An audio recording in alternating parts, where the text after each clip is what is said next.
ಯಡಿಯೂರಪ್ಪ ಮತ್ತು ಕುಟುಂಬ ಹಗರಣ ಅಂತ ಹೇಳಿ ಇತ್ತೀಚೆಗೆ ಮಾತಾಡಿದ್ದಾರೆ.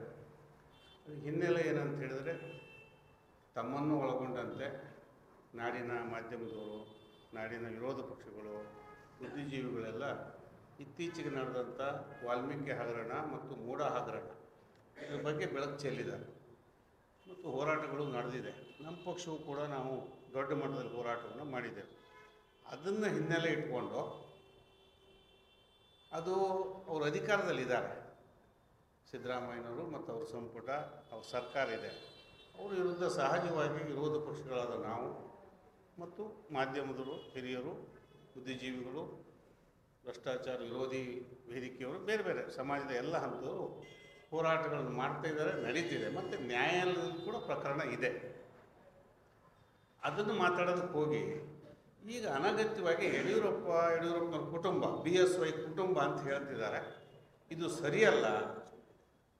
ಆನೂರು ಮಂಜುನಾಥ್ ಮತ್ತು ಅವ್ರ ಪಕ್ಕ ಕೂತ್ಕೊಂಡವ್ರನ್ನೆಲ್ಲ ನೋಡಿದೆ ನಾನು ನಿಮ್ಮ ಮಾಧ್ಯಮದ ಮೂಲಕ. ಯಡಿಯೂರಪ್ಪನವ್ರ ಮೇಲೆ ಹಗರಣಗಳು ಬಂದರೆ ಅವರು ರಾಜೀನಾಮೆ ಕೊಟ್ಟು ಆ ಕಾಲದಲ್ಲಿ ಕೋರ್ಟಿಗೆ ಹೋಗಿ, ನ್ಯಾಯಾಲಯಕ್ಕೆ ಹೋಗಿ, ಟ್ರಯಲ್ ನಡೆಸಿ, ನ್ಯಾಯಾಲಯದಲ್ಲಿ ವಿಚಾರಣೆ ಆಗಿ ಕ್ಲೀನ್ ಚಿಟ್ ತೊಗೊಂಡು, ನ್ಯಾಯಾಲಯದಲ್ಲೂ ಕ್ಲೀನ್ ಚಿಟ್ ತೊಗೊಂಡಿದೆ ಆ ಕುಟುಂಬ. ಯಡಿಯೂರಪ್ಪನವರು ದೇವಾಲಯದಲ್ಲೂ ಹೋಗಿ ಬಂದಿದ್ದು ಒಂದೆರಡು ಪ್ರಕರಣಗಳನ್ನು ನಾವು ನೋಡಿದ್ದೇವೆ. ಜನತಾ ನ್ಯಾಯಾಲಯದಲ್ಲೂ ತೀರ್ಪು ಬಂದಿದೆ. ಇವೆಲ್ಲ ಆದಾಗ ಆನೂರು ಮಂಜುನಾಥ್ ಅವರು ಯಡಿಯೂರಪ್ಪನವ್ರ ಜೊತೆಗೆ ಇದ್ದರು, ಆ ಕುಟುಂಬದ ಜೊತೆಗೆ ಇದ್ದರು, ನಾವು ಎಲ್ಲ ಇದ್ವಿ, ನಮ್ಮ ಜೊತೆಗೆ ಇದ್ದರು. ಇದು ಗೊತ್ತಿಲ್ವೇ? ಈಗ ಮೂಢ ಹಗರಣವನ್ನು, ವಾಲ್ಮೀಕಿ ಹಗರಣವನ್ನು ಎತ್ತದಂಥ ಸಂದರ್ಭದಲ್ಲಿ ಅನಗತ್ಯವಾಗಿ ಯಡಿಯೂರಪ್ಪನವ್ರ ಹೆಸರು ತರೋದು, ಅವ್ರ ಕುಟುಂಬದ ಹೆಸರು ತರೋದು, ಇದನ್ನು ನಾವು ಖಂಡಿಸ್ತೇನೆ ನಾನು. ಇದು ಸುಮ್ಮನೆ ರಾಜಕೀಯ ತಮ್ಮ ಸ್ಥಾನಮಾನಕ್ಕಾಗಿಯೋ, ಕಾಂಗ್ರೆಸ್ನಲ್ಲಿ ಗುರುತಿಸ್ಕೋಬೇಕು ಅಂತನೋ, ಅಥವಾ ಇನ್ನೇನೋ ಆಮಿಷಕ್ಕೋ, ಅಥವಾ ಯಾವುದೋ ಕಾರಣಕ್ಕಾಗಿ ಯಡಿಯೂರಪ್ಪ ಮತ್ತು ಯಡಿಯೂರಪ್ಪನವ್ರ ಕುಟುಂಬವನ್ನು ಅವರು ಆಪಾದನೆ ಮಾಡೋದು ಸರಿಯಲ್ಲ. ತಪ್ಪು ತಿಳುವಳಿಕೆಯನ್ನು ಮಾಡ್ತಿದ್ದಾರೆ. ಪರ್ಟಿಕ್ಯುಲರ್ ಯಾವುದಾದ್ರು ಒಂದೆರಡು ಪ್ರಕರಣ ಇದ್ದರೆ ಅವ್ರು ಹೇಳಲಿ ಬೇಕಾರೆ. ಆದರೆ ಯಡಿಯೂರಪ್ಪನವರು ಈ ಮೂರೂ ನ್ಯಾಯಾಲಯ ಹೇಳಿದೆ ನಾನು, ಜನತಾ ನ್ಯಾಯಾಲಯ, ದೇವಾಲಯ, ನ್ಯಾಯಾಲಯವೇ ನಮ್ಮಲ್ಲಿ ಅಂತಿಮ. ಅದರಲ್ಲಿ ಕ್ಲೀನ್ ಚಿಟ್ ಪಡೆದು ರಾಜಕಾರಣ ಮಾಡಿ ಮುಖ್ಯಮಂತ್ರಿಯಾಗಿ ಮತ್ತೆ ಇವೆಲ್ಲ ಪ್ರಕರಣಗಳಾದಮೇಲೂ ಟ್ರಯಲ್ ನಡೆಸಿ, ಭಾಳ ಜನ ರಾಜಕಾರಣಿಗಳು ಮತ್ತು ಅಧಿಕಾರಿಗಳು ನೋಡಿದ್ದೇವೆ ನಾವು, ಟೆಕ್ನಿಕಲ್ ಪಾಯಿಂಟ್ ಮೇಲೆ ಕೋರ್ಟ್ಗಳಲ್ಲೂ ಅಲ್ಲಿ ಇಲ್ಲಿ ಸ್ಟೇ ತೊಗೊಂಡು ಮತ್ತೊಂದು ಮಾಡ್ತಾರೆ. ಆದರೆ ಯಡಿಯೂರಪ್ಪನವ್ರು ಹಾಗಲ್ಲ, ಟ್ರಯಲ್ ಎದುರಿಸಿದ್ದಾರೆ, ನ್ಯಾಯಾಲಯದಲ್ಲಿ ವಿಚಾರಣೆ ಎದುರಿಸಿ ಗೆದ್ದು ಬಂದಿದ್ದಾರೆ.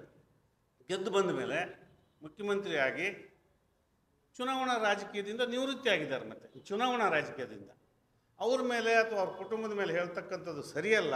ಇದನ್ನು ಖಂಡಿಸ್ತೇನೆ. ಮತ್ತೊಂದು ಆನೂರು ಮಂಜುನಾಥ್ ಅಂತ ನಾವೆಲ್ಲ ಕರಿತೇವೆ. ಮಂಜುನಾಥ್ ಅವರು ಎಲ್ಲ ಸ್ಥಾನಮಾನ ಪಡೆದಿದ್ದು ಯಡಿಯೂರಪ್ಪನವರ ಆಶೀರ್ವಾದ ಜೊತೆಗೆ ಇದ್ದರು. ಅವ್ರದ್ದು ಹೋರಾಟ ಇರ್ಬೋದು, ಇಲ್ಲ ಅಂತಿಲ್ಲ. ಯಡಿಯೂರಪ್ಪನವ್ರ ಜೊತೆ ಹೋರಾಟ ಮಾಡಿದ ದಿನಗಳು ನಾವು ನೋಡಿದ್ದೇವೆ, ಅದನ್ನ ಅಲ್ಲಗಳೆಯಲ್ಲ. ಆದರೆ ಎಲ್ಲ ಸ್ಥಾನಮಾನವನ್ನು ಪಡೆದಿದ್ದು BJPಲಿದ್ದಾಗ, ಯಡಿಯೂರಪ್ಪನವ್ರ ಜೊತೆಗಿದ್ದಾಗ. ಈಗ ಇಲ್ಲಿ ಯಾರನ್ನೋ ಖುಷಿಪಡಿಸ್ಬೇಕಂತಲೋ ಅಥವಾ ಇನ್ನು ಪಕ್ಷದಲ್ಲಿ ತಮ್ಮ ವಕ್ತಾರನ ಕಾರಣಕ್ಕೋ ಹೇಳ್ತಿದ್ದಾರೆ. ಇದು ಸರಿಯಲ್ಲ.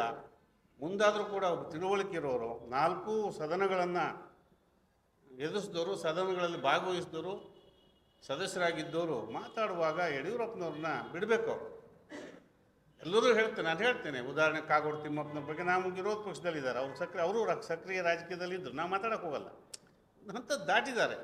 SM ಕೃಷ್ಣ ಅವರು ಇರಲಿ, ಯಡಿಯೂರಪ್ಪನವ್ರು ಇರಲಿ, ಕಾಗೋಡು ತಿಮ್ಮಪ್ಪ ನಮ್ಮ ಜಿಲ್ಲೆ ಮಟ್ಟಿಗೆ ಹೇಳೋದಾದ್ರೆ ನಾವು ಮಾತಾಡೋಕ್ಕೆ ಹೋಗಲ್ಲ. ನಾನು ಬಂಗಾರಪ್ಪನವ್ರ ಜೊತೆಗೆ ಇದ್ದೆ, ಬಿಟ್ಟು ಬಂದು ಮಾತಾಡೋಕ್ಕೆ ಹೋಗಲಿಲ್ಲ. ಮಕ್ಕಳಿಗೆ ನಮಗೆ ಡಿಫ್ರೆನ್ಸ್ ಇದ್ದರೆ ಎಲ್ಲಿ ಹೇಳಬೇಕು, ಎಷ್ಟು ಹೇಳಬೇಕು ಅಷ್ಟು ಹೇಳಿದ್ದೇವೆ. ಅದು ಬಿಟ್ಟುಬಿಟ್ಟು ಇಲ್ಲಿ ಯಾರನ್ನೋ ಖುಷಿ ಪಡಿಸೋಕೆ ಅಲ್ಲಿ ಬೈಯೋದು ಇದಲ್ಲ. ಸ್ವಲ್ಪ ತಿಳುವಳಿಕೆ ರಾಜಕಾರಣಿ, ತಿಳಿದಿರೋ ರಾಜಕಾರಣಿ ಅಂತ ನಾನು ಭಾವಿಸಿ ಇವತ್ತು ಇನ್ನು ಮುಂದೆ ಯಡಿಯೂರಪ್ಪನವ್ರನ್ನ ಮತ್ತು ಅವ್ರ ಕುಟುಂಬವನ್ನು ಅವ್ರು ಹೇಳಕ್ಕೆ ಹೋಗ್ಬಾರ್ದು. ಪರ್ಟಿಕ್ಯುಲರ್ ಪ್ರಕರಣ ಇದ್ರೆ ಹೇಳಲಿ. ಅದು ಬಿಟ್ಟುಬಿಟ್ಟು ಯಾರೋ ಇದರಲ್ಲಿ ಇದೆ, ನಾನೊಂದಿಷ್ಟು ಡೀಟೇಲ್ಸ್ ನೋಡಿದ್ದೀನಿ ತಮ್ಮ ಮಾಧ್ಯಮದ ಮೂಲಕ. ಯಾವುದೋ ಪತ್ರಕರ್ತರಿಗೆ ಗಲಾಟೆ ಆಯ್ತಂತೆ, ಅದಂತೆ ಇದಂತೆ. ಅದೆಲ್ಲ ನಿಮ್ಮ ಪತ್ರಕರ್ತರ ಸಂಘ ಅಥವಾ ಸಮಾಲೋಚನೆ ಅಥವಾ ಮಾತುಕತೆ ಆಡಿ ಯಾರ್ಯಾರಿಗೆ ಏನು ಅಂತ ಒಂದು ಏನೋ ನಡೆದಿರುತ್ತೆ. ಅದು ಬಿಟ್ಟುಬಿಟ್ಟು ಯಾರೋ ಅದನ್ನೇ ಒಂದು ಹೇಳ್ಕೊಂಡು ಈಗ ಹೇಳೋದು ಎಷ್ಟರ ಮಟ್ಟಿಗೆ ಸರಿ? ಜೊತೆಗಿದ್ದು ಹೇಳ್ತಾರೆ, ತಿಂದು ಉಂಡು ಹಾಸಿ ಒದ್ದು ಆಮೇಲೆ ಒದ್ದು ಹೋಗೋದು ಅಂತ. ಹಾಗೆ ಆಗಿದೆ. ಇದನ್ನು ನಾನು ಖಂಡಿಸ್ತೇನೆ. ಮುಂದಾದರೂ ಅವರು ಯಡಿಯೂರಪ್ಪನವ್ರನ್ನ ಬಗ್ಗೆ ಅವರ ಹೆಸರು ಎತ್ತುಕೊಂಡು ಒಳ್ಳೆ ಮಾತಾಡಲಿ, ಸಮಾಜದಲ್ಲಿ ಅವ್ರದ್ದೇ ಆದ ಹೋರಾಟ ಮಾಡಿದ್ದಾರೆ, ಅವ್ರದ್ದೇ ಆದ ಅಧಿಕಾರದಾಗ ಒಳ್ಳೆಯ ದಿನಗಳಲ್ಲಿ ಕೆಲಸ ಮಾಡಿದ್ದಾರೆ. ಅವರು ಆ ಮಾತನ್ನು ಬಿಟ್ಟು ಇನ್ನೂ ಈ ವಯಸ್ಸಿನಲ್ಲಿ ಈ ಸಂದರ್ಭದಲ್ಲಿ ಯಡಿಯೂರಪ್ಪನಂಥ ಹಿರಿಯ ರಾಜಕಾರಣಿಗಳನ್ನು ಹೆಸರು ಹೇಳಿ, ಅವರು ಮಂತ್ಯಂದ ಹೆಸರು ಹೇಳಿ, ಇವರು ಮೂಢ ಸಮರ್ಥನೆ ಮಾಡ್ಕೊಳ್ಳೋದು, ವಾಲ್ಮೀಕಿ ಸಮರ್ಥನೆ ಮಾಡ್ಕೊಳ್ಳೋದು, ಹಗರಣವನ್ನು ಇನ್ಯಾವುದೇ ಹಗರಣವನ್ನು ಸಮರ್ಥನೆ ಮಾಡ್ಕೊಳ್ಳೋದು ಸರಿಯಲ್ಲ ಅಂಥೇಳಿ ನಾನು ಇದು ಖಂಡಿಸ್ತೇನೆ. ಮತ್ತು ಮುಂದೂ ಕೂಡ ಈ ರೀತಿ ಮಾತಾಡಿದ್ರೆ ನಾವು ಮಾತಾಡ್ತೇವೆ. ಆದರೂ ಇದಕ್ಕೂ ಉತ್ತರ ಹೇಳ್ತಾರೆ, ಮಂಜಣ್ಣ ಮಾತಾಡೋದ್ರಕ್ಕೆ ಭಾಳ ವಾಚಾಳಿ ಅಂತ ನಮಗೂ ಗೊತ್ತು, ನಿಮಗೂ ಗೊತ್ತು. ಸಮೀಕ್ಷೆ ಹೆಂಗೆ ಬೇಕು ಹಂಗೆ ಮಾತಾಡೋದು ಗೊತ್ತಿದೆ ಅವರಿಗೆ. ನಾವು ಇನ್ನೂ ಆ ಕಲೆಗಳನ್ನೆಲ್ಲ ಕರಗತ ಮಾಡ್ಕೊಂಡಿಲ್ಲ. ಆದರೆ ಇನ್ನು ಮುಂದೆ ಅದು ಸರಿಯಾಗಿ ಮಾತಾಡಲಿ, ಯಡಿಯೂರಪ್ಪನವ್ರ ಬಗ್ಗೆ ಗೌರವ ಇಟ್ಕೊಂಡು, ಕುಟುಂಬದ ಬಗ್ಗೆನೂ ಗೌರವ ಇಟ್ಕೊಂಡು. ನೇರವಾಗಿ ಸನ್ಮಾನ್ಯ ಹಾಲಪ್ಪನವರು ವಿಷಯವನ್ನು ಪ್ರಸ್ತಾಪ ಮಾಡಿದ್ದಾರೆ. ಆಯನೂರು ಮಂಜುನಾಥ್ ಅವರು ಭಾಳ ಒಳ್ಳೆಯ ವಾಗ್ಮಿ. ಒಂದೇ ವಿಷಯನ ಬೇರೆ ಬೇರೆ ಆ್ಯಂಗಲಿಂದ ಹೆಂಗೆ ಬೇಕಾದ್ರೂ ಅವರು ತಿರುಗಿಸ್ಬಲ್ಲರು. ಭಾಳ ನೋವಿನ ಸಂಗತಿ ಅಂದರೆ, ಯಾರಿಂದ ಅವರು ಬೆಳೆದರೋ ಅವ್ರ ಬಗ್ಗೆ ಅತ್ಯಂತ ಕೆಟ್ಟ ಭಾವನೆ ಬರೋ ರೀತಿಯಲ್ಲಿ ಪತ್ರಿಕಾಗೋಷ್ಠಿ ಮಾಡಿರೋದು. ಅವ್ರ ಜೊತೆಗಿರ್ತಕ್ಕಂಥ ಎಲ್ಲ ಮಹನೀಯರನ್ನ ನೀವು ನೋಡಿದ್ವಿ ನಾವು ನೆನ್ನೆ ಫೋಟೋದಲ್ಲಿ. ಅದ್ರ ಬಗ್ಗೆ ಹೆಚ್ಚಿಗೆ ವಿವರಕ್ಕೆ ನಾನು ಹೋಗೋದಿಲ್ಲ, ಅಕ್ಕಪಕ್ಕ ಕೂತಿದ್ದಾರೆ ಯಾರು ಏನು ಮಾಡಿದ್ದಾರೆ ಅವರೆಲ್ಲ ಅಂತ. ಆದರೆ ಅವ್ರೇನು ವಿಷಯಗಳನ್ನು ತೆಗೆದಿದ್ದಾರೆ, ಬಹುಶಃ ಮುಂದೊಂದು ದಿವಸ ಅವಶ್ಯಕತೆ ಬಿದ್ದರೆ ಕುಟುಂಬದವರು ಅದನ್ನು ಹಾಜರುಪಡಿಸೋಕ್ಕೆ ತಯಾರಿದ್ದಾರೆ. ಎಲ್ಲವೂ ಕ್ರಮಬದ್ಧವಾಗಿದೆ, ಆ ರೀತಿ ಯಾವ ಲೋಪಗಳು ಆಗಿಲ್ಲ. ಆದರೆ ಒಬ್ಬ ರಾಜಕೀಯ ವ್ಯಕ್ತಿಯಾಗಿದ್ದು ಅವನು ಏನೂ ಬದಲಾವಣೆನೇ ಮಾಡಬಾರ್ದು ಅವನ ಕುಟುಂಬದಲ್ಲಿ ಅನ್ನೋದು ಇದು ಒಂದು ರೀತಿಯ ಏನು ಹೇಳ್ಬೋದು ಅಂದರೆ ಒಂಥರ ಬೇರೆ ರೀತಿಯ ಸಿದ್ಧಾಂತ ಆಗುತ್ತೆ. ಅವರ ರಾಜಕೀಯದ ಜೊತೆಗೆ ಕುಟುಂಬದ ಏಳಿಗೆ ನಡೆದ ಜೊತೆಗೆ ಅದರಲ್ಲಿ ಕೆಲವು ಅಭಿವೃದ್ಧಿಗೋಸ್ಕರ ಕೆಲವು ಇಲಾಖೆಯಿಂದ ಅವರು ಈಗೇನು ಅವರು ವಿಶೇಷವಾಗಿ KDB ಏನಾಯಿತು 4 ಎಕರೆ, ಉದಾಹರಣೆಗೆ ಇಲ್ಲೇ ಪ್ಯಾರಲೈಟ್ ಲೈನರ್ಸ್ ಇದೆ, 15 ಎಕರೆನ KDB ಮೂಲಕನೇ ಅದನ್ನು ಅಕ್ವೈರ್ ಮಾಡ್ಕೊಂಡು ಅದನ್ನು ಕನ್ವರ್ಷನ್ ಮಾಡಿದ್ದಾರೆ. ಈ ರೀತಿ ಬೇಕಾದಷ್ಟು ಉದಾಹರಣೆಗಳಿದೆ. ಕಾರಣ ಏನು ಅಂತ ಹೇಳಿದರೆ, ಅಕ್ವಿಷನ್ ಪ್ರೋಸೆಸ್ಸು ಬೇಗ ಆಗುತ್ತೆ ಮತ್ತು ಅದು ಕ್ರಮಬದ್ಧವಾಗಿ ಆಗುತ್ತೆ ಅನ್ನೋ ಕಾರಣಕ್ಕೆ ಆ ವಿಷಯ, ಇದು 15 ವರ್ಷದ ಹಿಂದಿಂದು ಆ ವಿಷಯ ಈಗ ತಗೊಂಡು ಮೂಢ ಹಗರಣ ಮುಚ್ಚಾಕಬೇಕು ಹೊರಟಿರ್ತಕ್ಕಂಥ ಸನ್ಮಾನ್ಯ ಆಯನೂರು ಮಂಜುನಾಥ್ ಅವರು ಸನ್ಮಾನ್ಯ ಹಾಲಪ್ಪನವ್ರು ಹೇಳಿದಾಗೆ ಸ್ವಲ್ಪ ಆಲೋಚನೆ ಮಾಡಿ ವಿಷಯಗಳನ್ನ ನಮ್ಮ ಮುನ್ನೆಲೆಗೆ ತರೋದು ಒಳ್ಳೆಯದು ಅಂತ ಹೇಳ್ತಾ,